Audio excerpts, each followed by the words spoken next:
Bruchim Aboim, B'Shem Irgun Shir Torah, Moses Boston. I'd like to welcome everyone to tonight's shir. As I mention every night, Irgun Shir Torah relies on the support of the Tzibur to bring these shiurim to the community, sponsor a shir, give you a donation towards the shiurim. Irgun Shir Torah's annual dinner is coming up Wednesday, August 16th. Perfect opportunity to put in an ad in honor of the Rabbanim whose shiurim you've enjoyed, or to help support the Avodas Torah of Irgun Shir Torah worldwide. Call Irgun Shir Torah at 718-851-8651 or email tapecenter@yeshivanet.com. Tonight's shir is exclusively sponsored by Elam Shem.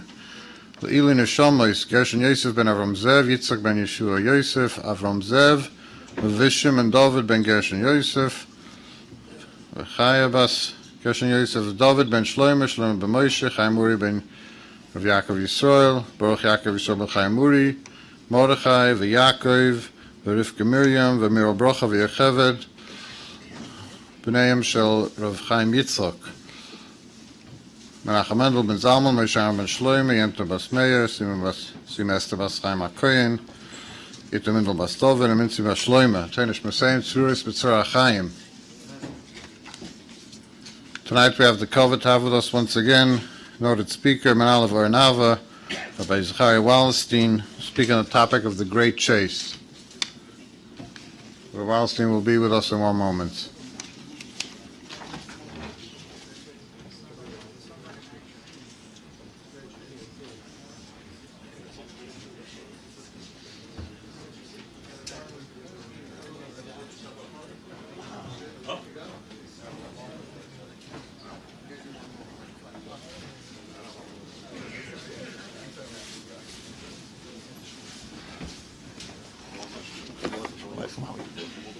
Good to see you. He went to get me always.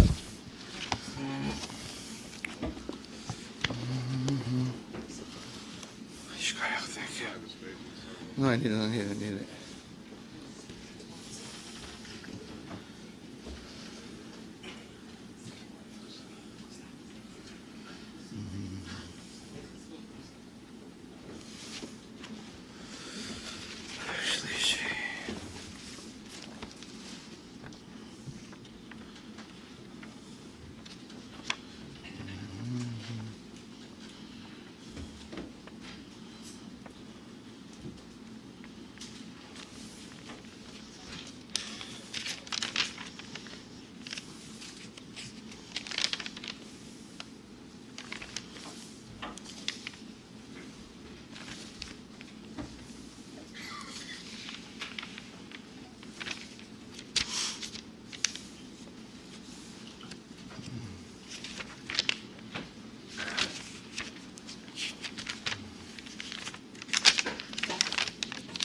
The Mishnah that I'm looking for is the Mishnah we want to talk about Aaron HaKohen, because today was his yard site.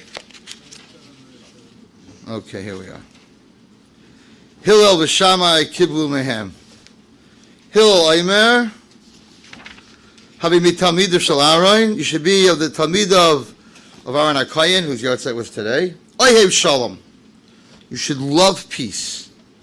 You should love peace. We'll try to explain what that means. Rodef Shalom, you should run after peace. Oyeves Habriyos, you should love all of Hashem's creations. Jew, not Jew, human being, you should love all of his creations. Umekarven la Torah, specifically by a Yid. What does it mean to love a Yid? What does it mean to love someone? What does it mean, Shalom, Rodef Shalom?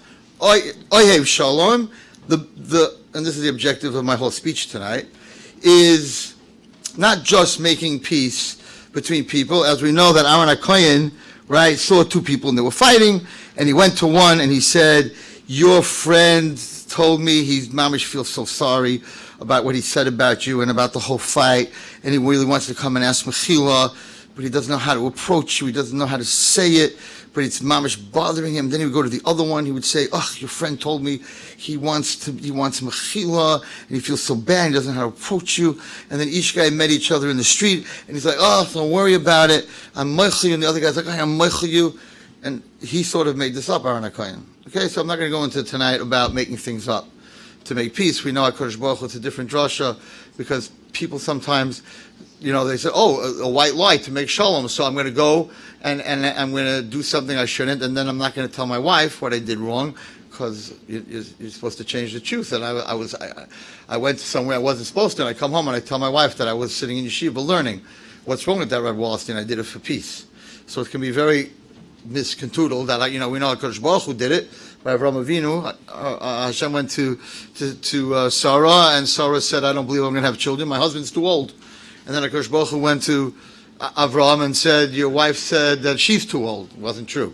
I think I spoke about this maybe a year ago or 2 years ago. But Shalom is really MS. Okay, but then people after that, they just started making up stories to make Shalom. But you can't do something wrong and then make up a story to do it right. That's not what happened over here. But you see what happened by Aaron HaKohen, right? He made up a story. The guy never said he wants to be meichel him. The other guy never said he wants to be meichel him, right? So he made up this story to make peace. That's fine. Now, you can't do something wrong and then I'm going to lie about it because for peace. But this is something very different. Okay, so he used to do this. And it says that's why when he died, Klal Yisrael cried much longer than they cried for Moshe Rabbeinu, because he was the peacemaker between husband and wife and between friends, and therefore Klal Yisrael loved him very, very much. Okay? Now listen very carefully, because this is really my point. And this is very hard, and this is very important for our generation. If Aaron knew a person she'avar aveira, that was doing aveiros, he became a very close friend with the person that was doing aveiros. There's a kasha on this. We know al tischaber in Russia, right? But Aaron HaKohen did this for a reason. So he was mischaber with him, umaroloi panaz, and he didn't look down on him. He gave him a smile, and a warm smile. And when he treated him in such a beautiful way, the person that was doing the aveiros became very embarrassed. If this tzaddik would know what I'm doing, he would never even shake my hand. He would never even talk to me. So what Aaron HaKohen was doing, we call this something that's very new, and mamish, I can tell you as a Rebbe and a chinuch, that it works amazing. It's something that came to be about 5 years ago, and it's called positive criticism, which is an oxymoron. Every speaker wants to use that word in one speech. There's a couple of words that we like to use. Oxymoron's a big word, right? Because it's actually, if it's criticism, then it's not positive. Wrong. This is the origination, this Bar Tanura, this is the origination of positive criticism. I did not say, well, not me, but I'm just saying, the person who's mischaber with this Russia, who's a tzaddik and worked on himself, never criticizes the Russia. He makes him uncomfortable because, oh my gosh, this Rav, right? I went to Rav Chaim Kainevsky for a bracha. I was there for my birthday. I went a couple of weeks ago. And when you walk in there and you sit down and you shake Rav Chaim's hand, it's like, if Rav Chaim knew what I did, he would never shake my hand. You think he doesn't know what you did? He knows what you did. You feel embarrassed. It's an interesting thing. You don't feel embarrassed from Hashem. Many, many, many years ago, there was a very big tzaddik, a very big makubal. His name was Machluf Lasri. I knew him very well. He actually wrote the Kameyas. He was so kadosh that he wrote the Kameyas for Baba Sali. Baba Sali didn't feel he could write Kameyas. He was so kadosh that he used to write the Kameyas. He's a big tzaddik. He was the sheikh in Morocco, whatever. He was a very, very big tzaddik. And he had a koyach that when you walked in the room, he maush knew everything you did. It was crazy. It was the scariest. I haven't gotten very close to him, because at that time I was like a we call it an SIT. I was a spook in training, and I wanted to learn all about this Kabbalistic world, whatever it was. But he didn't even look at your name. He didn't look at your name, no tricks, no nothing. You walked into the room, and he knew everything. And it was very scary.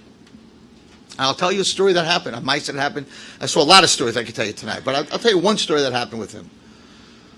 So we're walking to the room,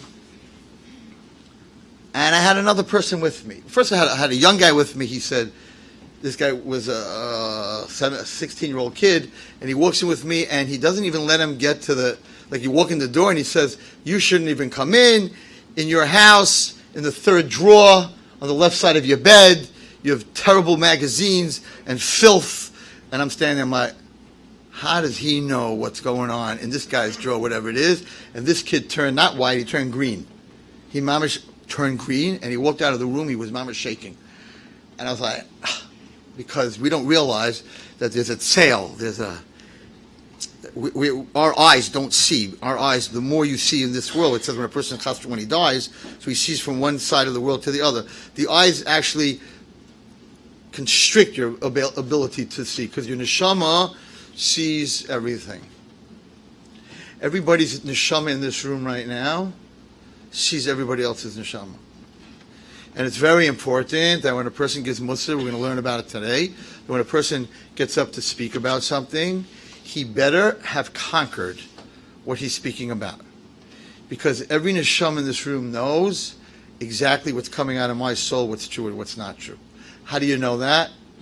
If you ever read the stories about the Dibukim in the times of the Chafetz Chaim, or before the Chafetz Chaim, the people were very scared to walk into the room because the Dibuk would say every Avera that person did. How did the Dibuk know what Avera I did? How does the person know? Because the Neshama sees everything that's going on in the Neshama. So if you think you could fool somebody else's Neshama, you can't. So if you get up, if I were to get up here today and talk about Lashon Hara, and give you all Musar on Lashon Hara, and I'm about Lashon Hara, in the end, even though you might walk out of here and say, wow, what a shir, what a story, whoa, in the end you won't change. In the end you won't change. Why? Because the water, this is brought down in many svarim, I've seen it in many svarim, because the water that I'm feeding you, that I'm giving you is polluted. So your neshama is getting polluted water because I do that avera myself. So again, this is a very important disclaimer. This is a very important disclaimer. So if I talk about Lashon Hara, and you walk out, and you're like, wow, and then 2 days later you're talking Lashon Hara, oh, Wallerstein talks Lashon Hara secretly because I didn't change. So that's not always the case. But a person who speaks, who's mochiach, other Jews, if he himself is a orangutan in that avera, in the end, they won't have a refuah from what they're doing. So in neshama, you know, your neshamas know if I'm real or if I'm not real. You will not know. But your neshama knows that. And therefore it will affect you. And therefore a lot of, specifically music, okay, this is a very big subject that I deal with kids about, Goyish music, right? So what's so bad about Goyish music? What's so bad about Goyish music? I'm not talking about the rap stuff, the garbage. In the old days, my days, Simon and Garfunkel, and we were allowed to listen to them because they were Jews, so we figured, Yeshiva Shagaz, they're talking about the sound of silence, it's a Mishnah Pirkei Avos, there's nothing better than Shtika, whatever, we had all our excuses, the Beatles, whatever, all the different, so what was so bad? I didn't understand what was so bad about it. There was no curse words, there was nothing talking about girls, there was none of this stuff, and everyone's screaming, Goyish music, and television at that time was black and white, it was Superman, what was it? It was nothing, it was no one there, it was Jackie Gleason, it was nothing there. There was nothing there. And my Rebbe's telling me, I played the Zorah box, and I'm watching the Little Rascals and Superman and the Three Stooges. And my Rebbe's saying, I played the Zorah! Throw out the Zorah box. And who understood what that is? We don't understand. Because the neshama, through the eyes and through the ears of a person, it has a huge effect on you by the people who are creating that. Hollywood is creating that. They are mushchat, right? You're watching what they're creating. It's an effect on you. I did not agree. As a child growing up, I did not agree. I'm a musician, I'm a drummer. I did not agree with my rabbeim who told me that this rock and roll that I was listening to, which was very kosher, that it had an effect on me. So it was like one of the hardest things as a musician to give up was rock and roll music. And today, our kids, like people, I found my daughter, she's listening to Goyish music. Today, it's mamish not normal what they're listening to. It's not normal. You should don't have to listen to it. But in my high school, the girls are walking around, they're jumping up and down, and they're listening to the stuff, and they have these 2 earbuds. So sometimes I'm like, could I hear what you're listening to? What are you listening to? So they give you 1 earbud to put in your ear, and you listen to this guy, kill your brother, then kill your mother, then go kill another, and I'm like, and now you're coming to my class for a shir? And Hilchis, like, what do you... So today's stuff is mamish treif. It's interesting. I never saw it, but I heard a Rav once got up that there's a Zayar. I didn't see it. I didn't really look for it that much. But there's a Zayar that says that when Adam was thrown out of Gan Eden, HaKadosh Baruch Hu said to him, you can't take from the Eitz HaChaim, you can't take from the Eitz HaDas, but you could take any other thing you want from Gan Eden. And he said, I want music. And that music actually came out of Gan Eden. And that we see, this I did see, I saw a Medrash Rabbah, right? So their music came out of Gehenna, because whatever comes out of Gan Eden, right across the street, is Gehenna. So the other music that I was listening to in that earbud, that's from Gehenna. And there's other music from Gan Eden. I'm not going to get into Jewish music, the marches, they're Russian, they're this and that. I'm not for entering the Jewish music that's taken from the Goyish world. I want to tell you something. Very fascinating. I spoke about this a few weeks ago. I talk a lot about music because there are 2 big questions. Big questions that kids ask me. One, what's wrong with Goyish music? The other one, what do you think the number 1 question of our kids is? What do you think the number 1 question? All day long I have this question. What's wrong with talking to a boy? What's wrong with a girl talking to a boy? Show me in halacha. Show me in halacha, Rabbi. Right? So why do you have to cover your hair? So we have in sight the whole thing that she uncovered her hair. It's mashma that she covered her hair. Right? So we have our answer. But the one question nobody has an answer to is, show me where it says, right? So it says that you shouldn't talk to an isha in the end, Sefer Gehenim. It's a Mishnah. Mishnah's not a halacha, Rabbi. It's a Mishnah. Now listen, these are kids that have a question. You have to have an answer. So does anyone here know? Did anyone here ever see the halacha about what's wrong with a boy talking to a girl? There's a halacha. I'm going to teach you something fascinating tonight. Okay? Let me go to the music first, then I'll show you the halacha. The halacha is in Yesodei Torah, the Rambam, Perek Hey, straight and clear. And you need to know this, because if they ever ask you, so I'm talking to a boy, no, what's the end of the road? What's the big deal? I'm talking to a girl, what's the end of the road? No, we didn't do nothing, we're not going to do anything. I'm texting, I'm talking to her on the phone. I don't even know, I never saw her. She lives in Argentina. And I'm talking to her, Rabbi, what's wrong with that? I'm going to show you tonight. You can have an answer. But let me go back to the music for a moment. So, I'm not telling you I'm pro Shlomo Carlebach. I'm not pro Shlomo Carlebach. I did not know him. I didn't know what he did wrong. I don't know what he did right. But I'll tell you something I do know. I always had a kasha. There's no one in Jewish music as big as Shlomo Carlebach. What do I mean that? Every Shabbos, Mem Chaimcha. That's all I hear. L'chadaidi, Rosh Hashanah, Yom Kippur. When the guys are sitting in the bungalow colonies, when they really want to get really, really spiritual, it's all Carlebach. Unless the shul Aser Carlebach, right? There is no one bigger on Rosh Hashanah, Yom Kippur, L'chadaidi, Kedusha, Zmirais. No one bigger ever in Jewish music that it's Mamish Mikayim. But Shlomo Carlebach, right? But he did this wrong, he did that wrong, whatever. I'm not judging him. He's in Shemayim. I'm not here to say he did something wrong or not. But Lamaisa, what's the secret? What's the secret? That a man made up all these beautiful nigunim, and that in the most Kaddish Dicker day of the year, in the most Kaddish Dicker places, they're singing his Rosh Hashanah Yom Kippur. And L'chadaidi, thousands of Jewish people are singing L'chadaidi and his Kedusha in shuls all over the world. And then they even have Carlebach minions. I give a bracha to Shweki. One day there should be Shweki minions. But all the other guys that left out are not going to be angry at me. But seriously, Marcha ben David minions, whatever. I don't want to get into trouble. He's a friend of mine. So I heard from one of the men, actually, that was in his choir on the west side, that he called his choir together And he said to them, if you want to be in my choir, you are never allowed to listen to a non-Jewish song. And that Shlomo Carlebach said to them, in my life, I have never listened to the Beatles or to any Goyish song ever. And this boy, who was a boy at that time, asked him, why not? And his answer was, I want my nigunim to be in the Yiddish world la'olam. And if there's a shemetz, a drop of the Goyish music that's going to affect me when I write my music, it'll never have legs. It'll never exist. He never, ever listened to Goyish music. And if you listen to his nigunim, you realize there's just nothing Goyish about it. It's totally heartsig. Again, I'm not telling you shouldn't listen. But if you listen to his music, when I sit there in the bungalow colony, these guys are singing by an Einik Shabbos or Malava Malka, it's not normal. These things have an effect on us. Music has an effect on us. Because your neshama, if it came from Gan Eden, and how do we know this? You can't bring a carbon in the Beis Hamikdash without the Leviim striking up the band. Without them singing. What do we need Leviim in the Beis Hamikdash? I'm a kohen. I'm in the holiest place. I'm in the holiest place bringing korbanos to Hashem. I need a guy standing there with a whole band? A bunch of guys singing? If anything, it's disturbing me.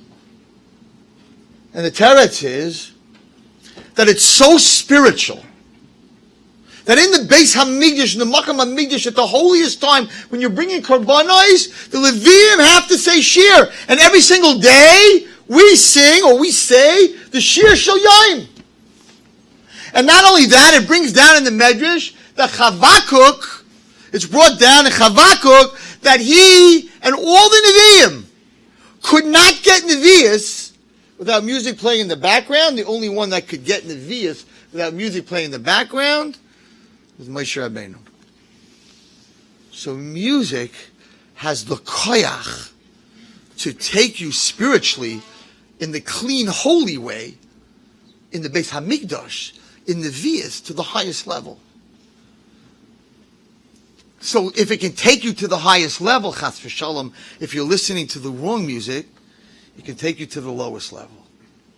And here I am in my high school with a bunch of girls that aren't from, that have gone through terrible abuse, that have been on the street, and I got to talk to them about music. And they don't want to hear anything about Jewish music. So I'm going to tell you what I did. First of all, there was a very big tzaddik. This goes back about 20 years, maybe a little bit more, that lived in Yerushalayim in a one-room apartment. He's a very big makubal, a big tzaddik, Yerushalmi. And every Motzei Shabbos, he made a Malava Malka. And at this Malava Malka, he lit 126 candles. It was unbelievable. And the guys from Mir used to pile in. He used to make a real big Malava Malka. He used to pile in because it went around that if you go to his Malava Malka 3 times, you have a chazaka, and you want to get married, that year you'll get married. So, of course, it was packed. I walked into this room because, again, I was trying to study a little bit what was going on with Kabbalah and all these Mekubalim. So I went to him on a Motzei Shabbos. And his face was, Eliyahu Navi was in the room. It was Mamash Malava Malka with Eliyahu Navi. I looked at this man's face. It was glowing. He had nothing. He had a kitchen, a bedroom, and one room in one room. He had nothing. And all these candles, and it's 150 degrees there. And I'm just looking at him, and I'm in amazement. So I went over to him, and I said, would the Rav mind if I would come tomorrow morning just to talk to you? No problem. I come the next day. He's sitting and learning. He has a cassette tape next to him, and it's playing, I don't know, like a choir, Perche choir at that time, whatever it was, and he's learning, and there's music behind him. And I sit down, and finally he sees me, and he stops learning, he turns off the tape. I said, that doesn't disturb you? He said, when you learn and you have music behind you, that medium takes your learning onto a higher level. I saw it after that, written in Arizal, written in many places, that when you learn Torah and you sing it, and you sing the Mishnayos, and you sing the Gemara, it's on a way different level, Lishma, that you'll be able to keep it, the level of the learning. He says, Beferish, you have to sing your learning. And there are many guys in yeshiva, I remember when I was, that Mamash used to sing. They disturbed me, right, when they were singing, but they were singing and they were on an unbelievable level. So the music and singing, it's an neshama thing. So, how am I going to teach this to a bunch of girls who are living in the rock and roll world? So I did an experiment. I walked out of that room. That's when I stopped listening to Goyish music. When I saw him learning with that music, I understood that if that's the medium to take you to a higher place, even though the Goyish music I was listening to didn't have bad words in it, it was written by Goyim. It was written from the entertainment world, which is Sedaim. After I stopped listening to Goyish music, I started understanding, learning, and Torah and Nigla and this stuff that I never understood before. So you don't realize that you're in a fish store smelling from fish till you walk out. You know, all the guys that stopped smoking, my clothing smells, everything smells. I have a friend that just stopped smoking. All his clothing he changed, got rid of, because they couldn't, as much as he took it to the cleaners, they couldn't get the smoke smell. For 30 years, it didn't bother you? You stunk from smoke? I always told him, you stink from smoke. Didn't bother you? The Torah says he was in the smoke. Once you walk out of the smoke, it's like everything smells. So once I stepped out of Goyish music, I realized, whoo, what an effect it had on me. But when I was in it, well, what's the big deal? Huge effect. So what did I do? I said to the girls, this is what we're going to do. This is a true story. I said, we're going to bring in a big boombox. Bring me your worst rapper, the worst chaya that stands there with 1,000,000 chains and gold teeth and looks like he wants to kill everybody in the world. Bring me your iced tea, your 50 cent. I said 50 cent Jews, we don't work for 50 cents. It's not one thing. And they brought their worst rap music. I had this big boombox. I said, okay, we're going to play this for the class, but you're going to close your eyes. And you're going to have a piece of paper, and the minute the song finishes, I want you to open your eyes and write what you saw with your eyes closed. Okay? So, we put up this music. I was like, whoa. Screaming. They like to get screamed at. Scream. If I raise my voice at them, Rabbi, what are you raising your voice at? This guy yelling, screaming at the top of his lungs. No problem. Okay. We finish. The music stops. Open your eyes. Write down what you saw. I'm standing in front of a Sefer Torah of an Aron HaKodesh. I'm telling you exactly what they said. Despair, darkness, savagery, murder. Every dark word, depression. Every dark adjective that exists was written on those papers. Okay? Now we're going to play Mama Rachel. That's what I did. We played Mama Rachel. Never had to sit through it. Their eyes closed. I said, the minute you open your eyes, tell me what you saw. Hope. Light. One girl wrote, I felt like a seagull floating over the ocean. Every adjective that you know is positive. Hope, help, unbelievable stuff. I said, look at your two papers. When your eyes are closed, and you're thinking, and you're listening to the music, every time you listen to that music, that is what's going through your brain. Now you had a chance to write it down. Do you understand that if continuously, this is going through your brain, you don't realize it because your eyes are not closed and you're not concentrating. And every single day, all you hear, what's going through your brain, darkness, despair, death. That's all you hear all day. Because the minute you close your eyes and you're writing something down, that's what you hear. And you listen to it and you listen to it. You think that doesn't have a subconscious effect?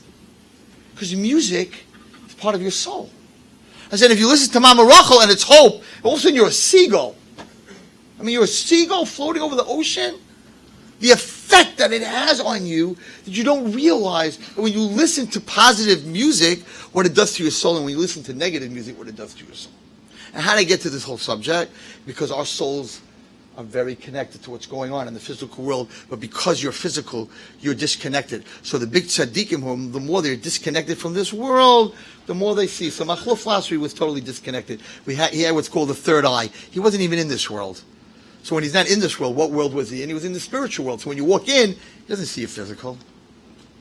So this guy walks in with me, and he starts screaming. It's a true story. He starts screaming at this guy that walked in with me. Take the shiksa out of here. I'm looking. There was no shiksa in our car when we got there. He's screaming, don't come near me! Don't come near me! Take her out of here! And I'm like, this guy that's with me, he's like, what? What's going on? I chop what was going on. So he's very shaken, and he wouldn't let him in. He wouldn't let this guy in. I said to him, did you ever do an Aveira with a shiksa? He goes, yeah, a few times. I'm like, he sees her, not you. And if you learn anything in Kabbalah, a shiksa is a klipa. A klipa, what's a klipa? Is the peel on the orange, right? The peel stays on the orange. So this guy ran to, there was a mikveh there. He runs to the mikveh, and he goes to the mikveh 310 times. He goes down 310 times. If you can figure out the gematria, you can figure out the gematria. I'm not going to tell you the gematria, but you can figure out the gematria. What's 310? He goes down 310 times. He comes back up. His mom is shaking. You think I got rid of her? I'm like, no. So he walks back in, and he yells at him and says, don't you come in here with her. And I'm like, how did he see her? And I said to the Rav, so you have to help him. He said, mikvah? Do tshuva. I'm jumping into the mikvah for. Do tshuva. So if you think that your soul, and we're going to talk about this now, that your soul is not seen. So I said to him, you're so scared of going to machluf, so he sees what you did. You know what you did. Why don't you do tshuva? It's not about machluf. I said, you're going to stand in front of Bezdin, right? That's what they said about the Shvatim when it came to Yosef. You're going to stand in front of HaKadosh Baruch Hu. You know what you did. You need him to tell you what you did. You have to do tshuva. Aaron HaKohen was on such a level. It was such a tzaddik that he saw right through you. Just like Rav Chaim. He saw right through you. And automatically you did tshuva because I'm in front of such an unbelievable person. He sees right through me. He sees what I did. Did he criticize anybody? Aaron HaKohen? No. He raised himself to a level that a person felt bad. How can I be close to such a tzaddik if I'm such a Baal Aveira? I have to do tshuva. I have to come to that level. A guy's talking in shul. You're going to get up and criticize him and yell at him? You think it's going to help? It's not going to help. But you're going to sit there and you're going to daven and you're going to have kavanah. And when he goes up to the Torah and he gets an aliyah, you're going to go to him and say, that was one of the nicest brachas I ever heard. You guys be like, what? That was one of the nicest brachas I ever heard. Or if he davens for the Amid, that was beautiful. He's going to go home and say, I'm a chayte. How can I be by the Amid? People think I'm davening beautiful. People think I'm good. I'm rotten. This guy became my friend if he only knew. It's an unbelievable taich in this Mishnah. Mekavin, what's the Ahava? Mekavin l'Torah. Everybody thinks it's the psychology of our generation. Is let your kids do whatever's wrong. Yeah, let them do it. Help them do it. You're taking them to the worst place in the world in the next world. That's not what you're supposed to do. The Mishnah says what you're supposed to do. What's shalom? What's oyevus habrios? What does it mean to love your child? What does it mean to love another person? You think to let them do whatever they want? You're going to go buy them the things that they shouldn't have? You think that's oyevus habrios? Says the Mishnah. That's not oyevus habrios. What's oyevus habrios? Mekavin l'Torah. Stop giving them things that are no good for them. You love them. You want to bring shalom to them. Bring them close to HaKadosh Baruch Hu. Mekavin l'Torah. Be an example, such an example that child will say, my father's such a tzaddik. How can I do this? And he loves me and he's taking me places and he talks to me. And I'm such a lowlife. How can I be such a lowlife with such a father? Wow. Positive criticism. Positive criticism means when a parent tells a child, You're amazing. He has to be amazing. You can't make up stories. The toughest girl I ever dealt with in my life was on a Tisha B'Av night. I never met a girl so angry. She had so many piercings. If I would have had a magnet, I would have never gotten rid of her. She was pierced. She was tattooed. She hated Hashem. She hated everybody. And I think I've said this story here. And I didn't know how to get her because I didn't know how to talk to such a person. I never dealt with such a person. And she cursed Hashem in front of me with a 4-letter word. And she cursed every rabbi. And she cursed every Jew. I never met someone so angry. She was 14 years old, a little kid, screaming, "Blank God!" With a guy in the street, I would have knocked his head off. How dare you talk to me like that? This kid screaming at me. And I'm like, Hashem, help me. I don't know what to say to her. And Hashem helped me. And I looked at this girl in front of all her friends, and I said, "You're amazing." She said, "Don't give me any of that blank." I'm like, "No, you're amazing. You want me to tell you why?" She said, "Yeah, tell me why, Rabbi." And I said, "I came here tonight." It was Tisha B'Av night. It's got to be 15 years ago. It was Tisha B'Av night at 12 o'clock. I went to Judah's place where for kids who were on drugs, who were now coming off drugs. And they're all leaning in because this girl is challenging the rabbi, and if she wins, they're all gone. And I look at her and I'm like, "No, you're amazing." She goes, "Yeah, why am I amazing?" I'm like, "Because I came here tonight to prove to you that there's a God. And you already know it. Because you've been cursing him all night." So I told her. She goes, "What are you saying?" I'm saying, "You didn't get up here and curse Martians or people from Neptune. Because you know there aren't any. You were cursing God. So you know what? You know there's a Hashem, you just don't like him." Okay, you're not the first one that doesn't like him. You actually hate him. Hate and love, very close. I said, "Abby, you believe in Hashem? You know how many kids don't believe in Hashem? You should give the share tonight." Done. Walking out at 4:30 in the morning, she turned to me, she goes, "Rabbi, I'd like to ask you a favor." I'm like, "Sure. I want to be a chavrusa." I said, "I don't think so. I'm not a chavrusa, but if you want to learn together." And to make a long story short, today she's more frum than I am. She's married to this Chassidish guy in Eretz Yisrael who bakes for Badatz the matzahs. She's got 4 kids, and she's a Mora in Eretz Yisrael. And she gave me Musar the last time I met her. Rabbi Wallerstein, a guy like you, a Rebbe like you, she calls me Rebbe. She says, "Rebbe, a person like you, how could you go back to Shmutz La'aretz?" She's very big Eretz Yisrael. How could you go to Shmutz La'aretz? How could you not live in Ir HaKadesha? You'd be so much smarter. Don't you know the Ir makes you smart? I'm like, "Abby, you're pushing it." So I told her that she was amazing. Instead of telling her, "You look at you," I told her she was amazing. Now she had to live up to it. So when you give a person a compliment, right? When you focus on the good of your child, you focus on the good of your wife. Your wife focuses on all you women up there. You focus on the good of your husband, right? Then when you tell them you're amazing, that you go out every night to learn, then even if he comes to share at night, he doesn't learn, he's talking to his friend, all of a sudden he's going to say, "You know what, my wife, we have to start learning. You know, my wife really thinks I learn. And she's so proud of me. How could I not learn? How could we sit here all night and just talk and go out?" And it's called positive criticism. It's amazing. A human being himself can become positive criticism. Aaron HaKohen just walked around and he shook someone's hand. The guy's like, "Oh my gosh, Aaron's shaking my hand. If he knew what I do." Hey, I'm reading you a Mishnah. It's not Rabbi Wallerstein. I'm reading you a Mishnah. Okay. And then he says, "Ilu haya yudei atzadik zeh ma'isa rom that I'm doing, he would stay away from me.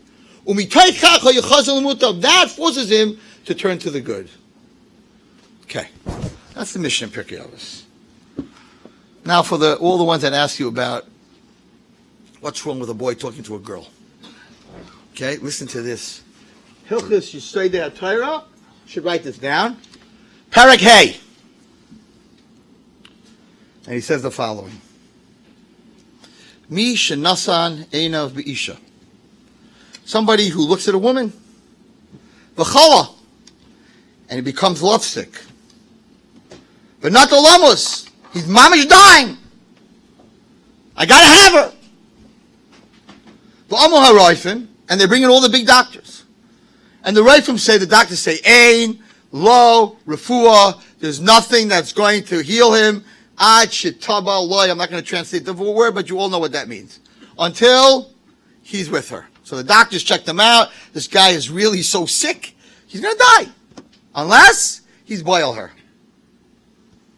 Zok the Rambam, Yamos. He should die. Va'al Tibaloi. And he shouldn't be boil her. Okay, you all know the Gemara. You all know this Gemara. It's not a new Gemara. Because what is it, everybody? It's Gilei Arroyos. The married woman, you want to be boil her? Too bad. It's Gilei Arroyos. One of the three things you have to die is Gilei Arroyos. Huge Chiddush! Says the Rambam.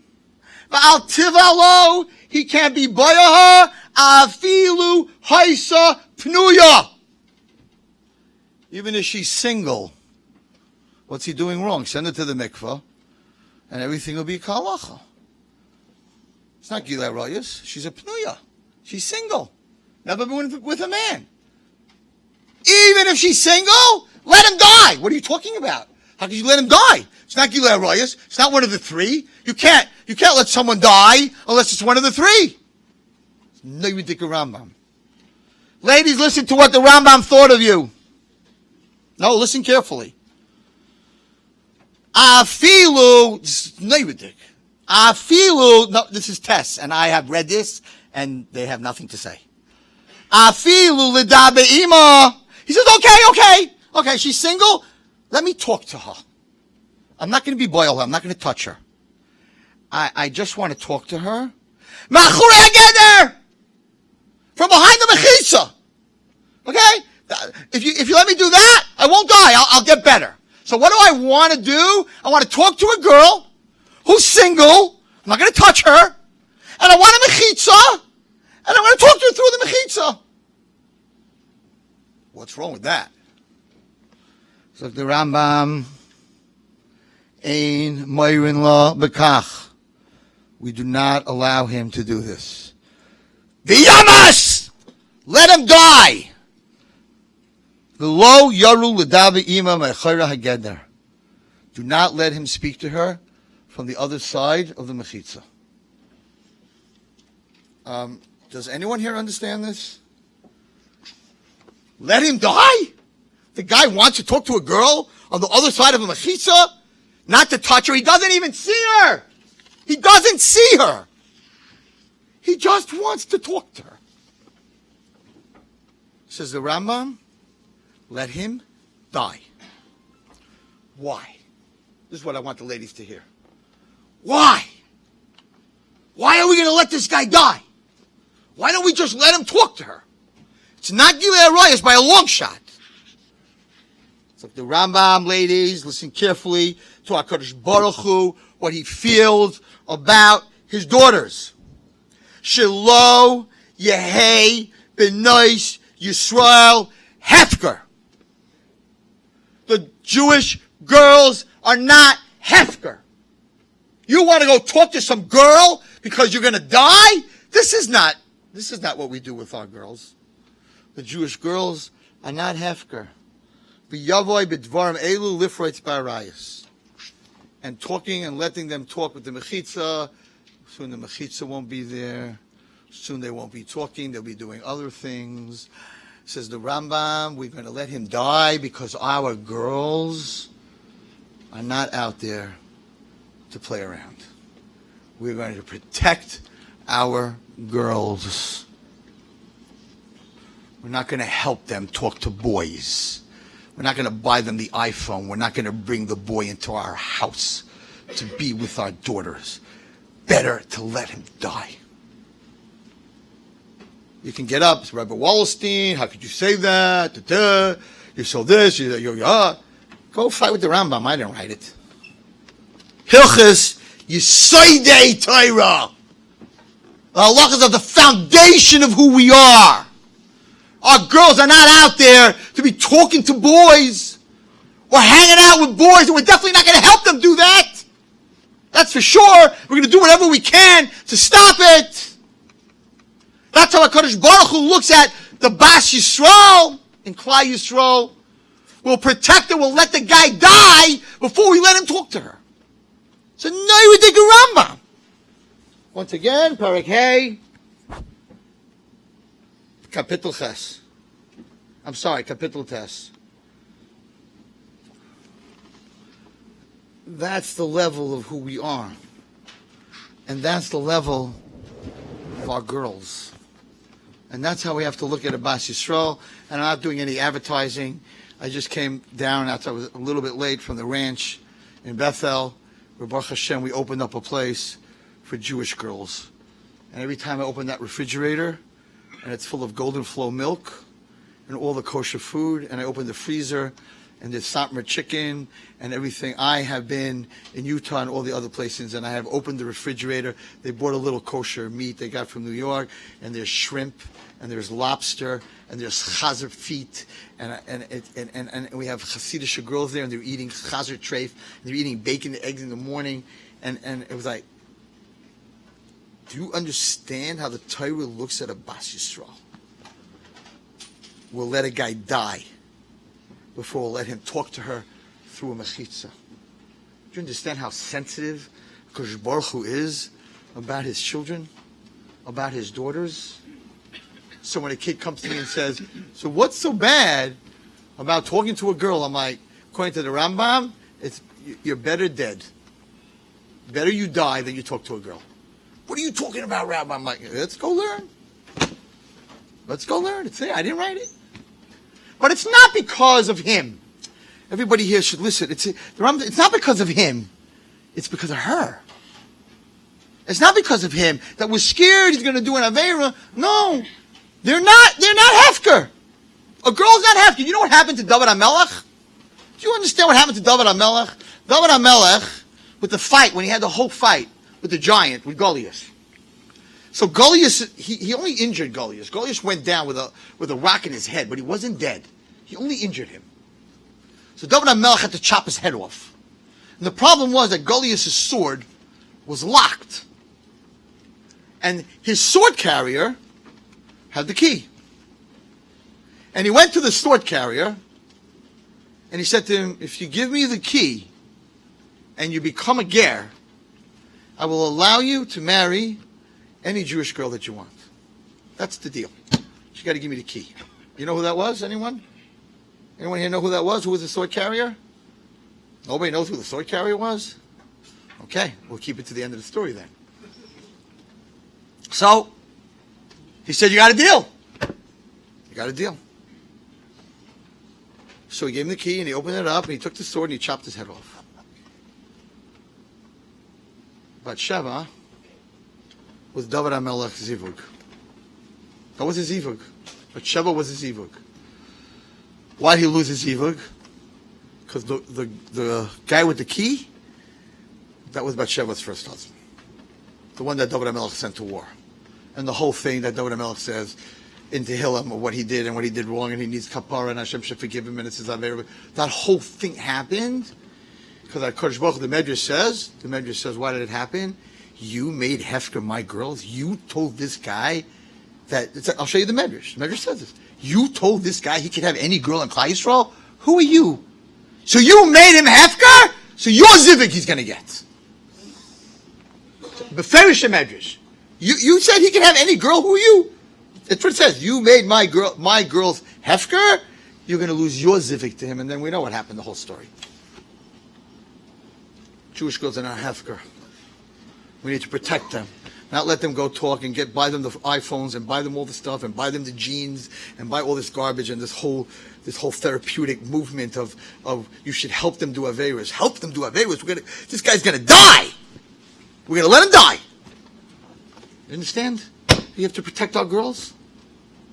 So we're going to end the Kavayashar. Kavayashar explains the mission that we just learned. The mission is telling us something unbelievable. You want your children to behave and you want your children to be kadosh. You have to be so kadosh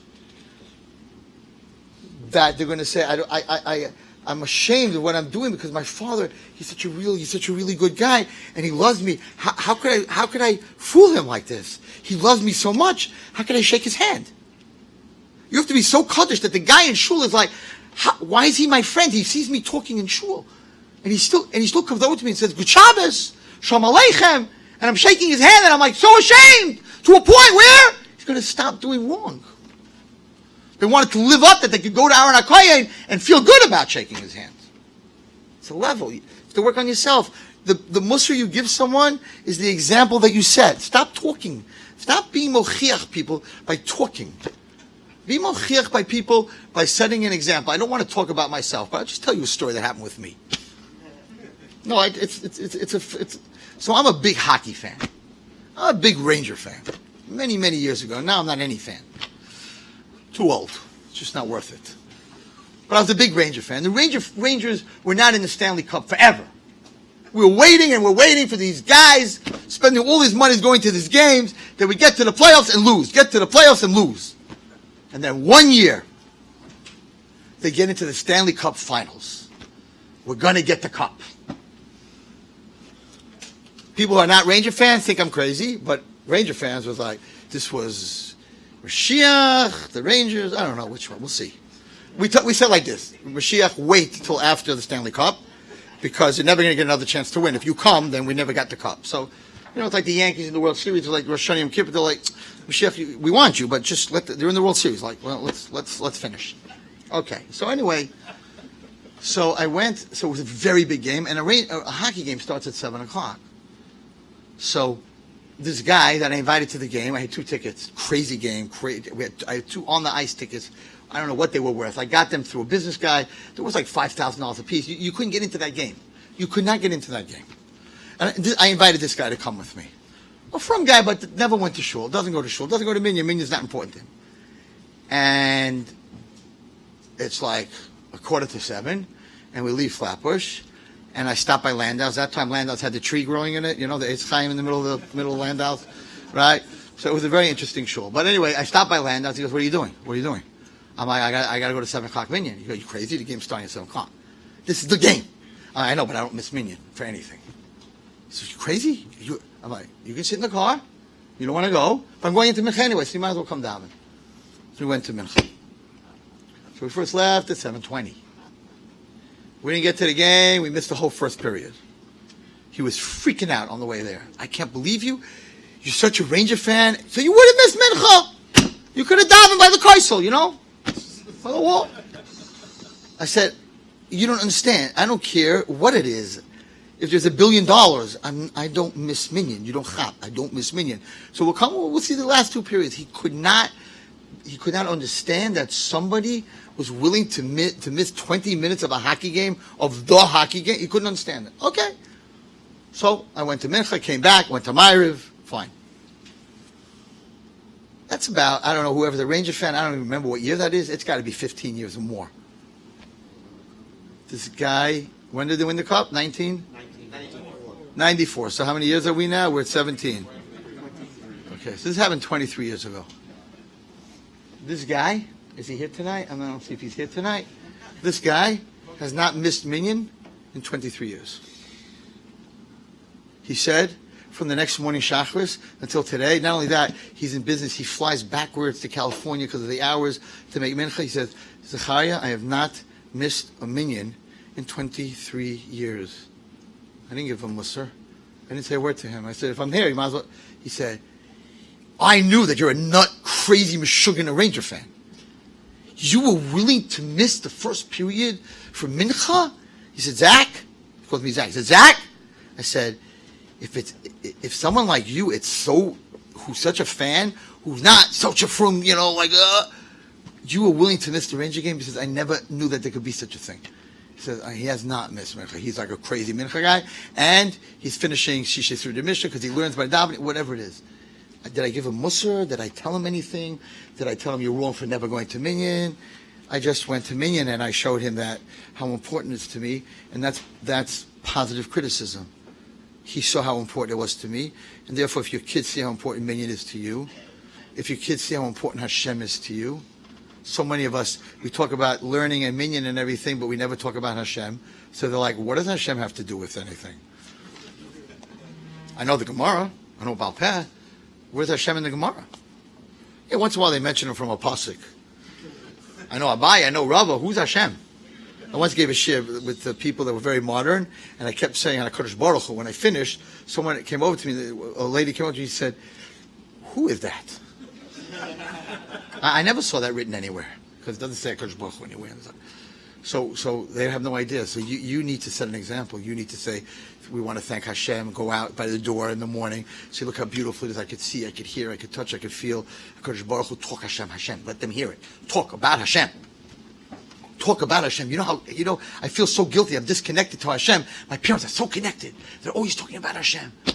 Set the example on a level, that's what we're saying, on a level that Oyeves Habriyos Makavim L'Torah. You really love someone. If you really love someone, I don't care all the therapies and all these things that people are following. Okay, it has no basis in the Torah. There's a mission. The mission says, if you love someone, Makavim L'Torah. If you love someone, Oyeves Habriyos, what does it mean to love someone? Not to buy him a bicycle or a movie or a television or a pair of pants or drugs or cigarettes or give them schnapps. That's not loving someone. Umekavim l'Torah, he says. Hillel v'shamai. There's no machlokes. You love someone, bring him close to the Torah. Bring him to Hashem. Bring him to Gan Eden. Don't take him to Gehenna. Don't help them do things that are wrong. Help them do things that are right. It's a Mishnah. It's not me. It's not me talking. It's a Mishnah. It's a Mishnah about Aaron HaKohen, whose Yortzeit was today, whose Rosh Chodesh of the 9 days. Why is it Rosh Chodesh of the 9 days? We're going into the 9 days. There was sinas chinam. There was free hatred.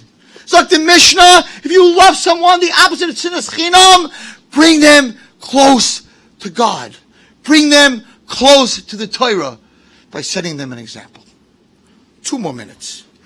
Kavayasha. I'd like to read you Kavayasha, just a little part of it, in Parakeh. And this is what he says. He continues on our Mishnah. V'hafta l'recha kamoicha. Amar Rabbeinu Zecharya Wallerstein. Zekar gadol b'Torah. Ve'ein lecha ava yosa. There's no more love. I am coming tonight anti all these people that say that loving your child is giving them whatever they want. I didn't see that in the Kavayasha. I have not seen it in any sefer. But I want to tell you what it means to love your child. When someone sees another Jew doing something wrong, that he's doing an aveira, you have to tell him he's doing something wrong.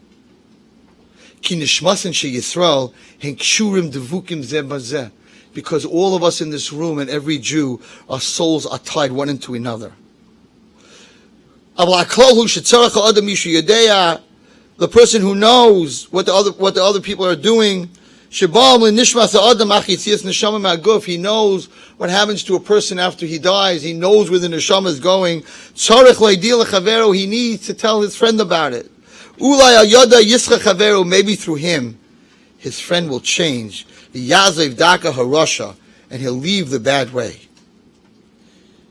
And he talks about the neshama of people that never rest. I'm not even going down. I'm not here to scare anyone. But I want to go down, all the way down. He talks about the Arizal that he saw neshamas in the trees, in Tfas, or whatever it is, and he brought them back. But he says the following. She'ela ha-neshamas, the neshamas that are lost in the next world. If you daven for them, you're able to bring them into Gan Eden. Shad tzaddik mispalo v'kavana, because the tzaddik davens with kavana. As tefilosay oilo lamala tachas kisei hakavod. Well, I want to get to the main point. We see sheta'elas gadol hu tefilot tzaddikim l'neshamas hanvidachos, that when the tzaddikim daven, how it helps these neshamas that are pushed out of Gan Eden. Ve'ein lecha gemilas chesed gadol mezeh. There is no, you give people, poor people, you go to Chaylim, you help Camp Simcha, you do all these good things. Zok the Kavayashar, actually the Arizal, Ein lecha gemilas chesed gadol mizeh. There's no bigger gemilas chesed. Why? Because the next world is the real world. And if you save someone physically on this world, I saw the Zohar on Pashas Truma, and the Zohar says if someone is dying, I showed this to someone who's a big Baal Tzedakah who said it's impossible. And the Zohar says that if someone is dying, he has no food.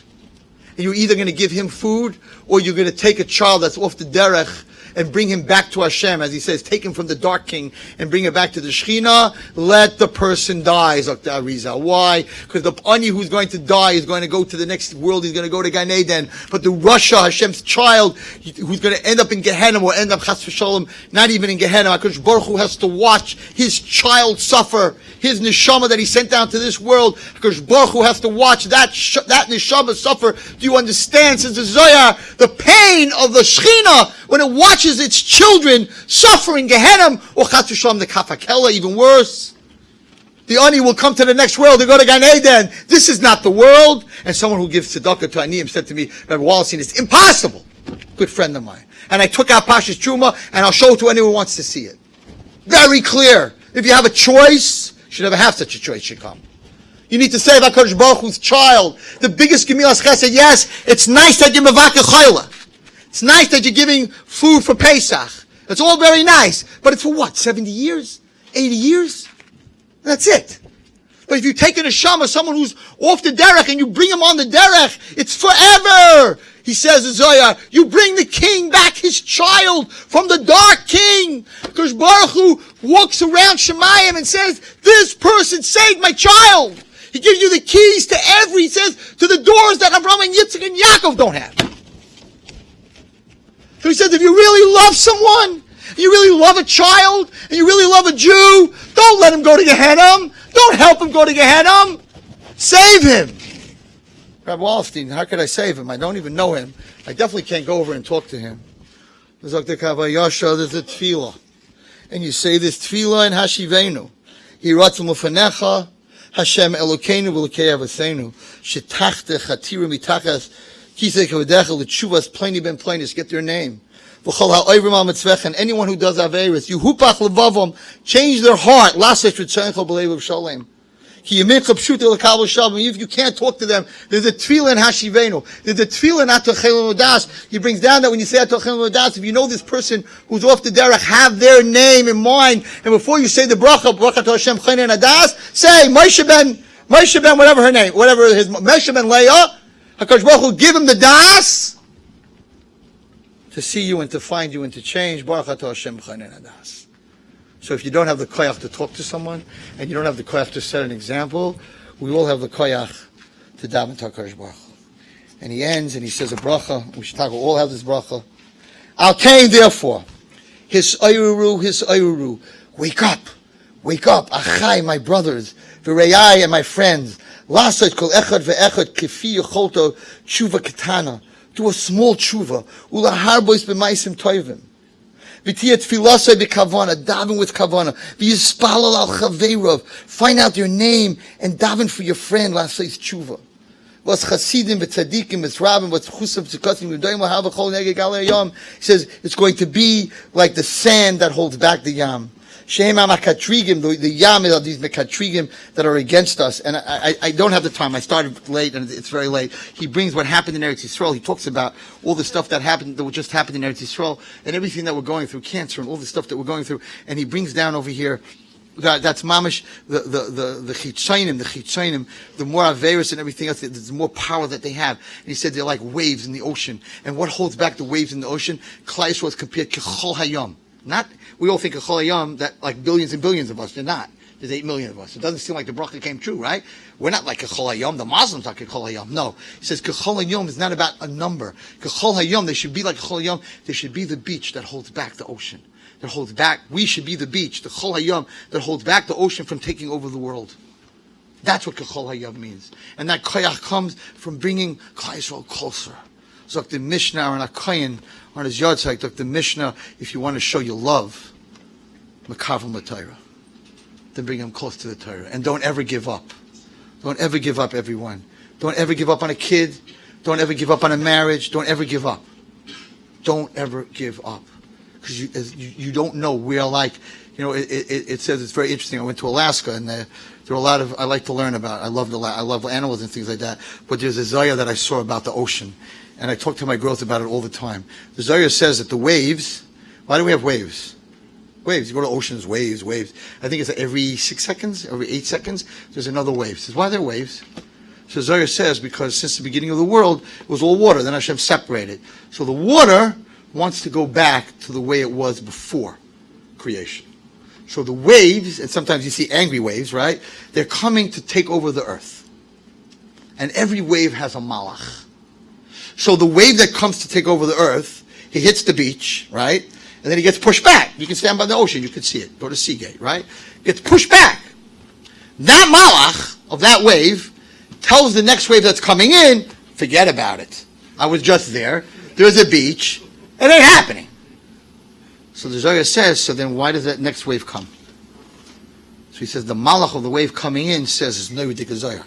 Says just because you didn't make it doesn't mean I can't. And this happens every 6 seconds in the Bria.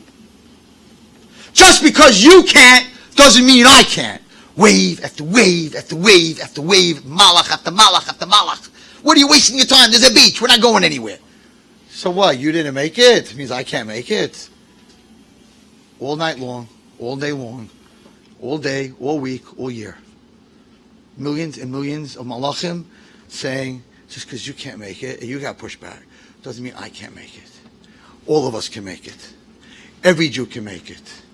We're the chalayam. Set an example. If you really love someone, set an example. They will change because of you. Show them your love with positive criticism. Tell them how special they are and how valuable they are, and that they could do, and find the good point that they could do anything. This is the 9 days. We need to bring Mashiach. We need to bring Jews in, not out. The Chavrayni, I was a little boy. I don't know. I was in Chevron Yeshiva. I was maybe 7. My father used to go to Eretz Yisrael. He got up and he said something. I didn't know what he said. I asked my father, and my father, the Chavrayni, said, "Kein besser HaKadosh Baruch Hu. Bring Mashiach, kein besser Yidin vetner sein." It's not going to get better, Hashem. You got to bring him now, because by the time you bring him, there may be nothing left. So you got to bring him now, and we have the koyach to bring him. So what's the real avas chinam against the 9 days, against the whole destruction of the Beis Hamikdash? The avas chinam, bigger than anything else, bigger than any chesed, bigger than anything that a human being can do, is to bring Hashem, his children, back from the dark king. May we all be zeicha to see that happen. Bekarov. Thank you.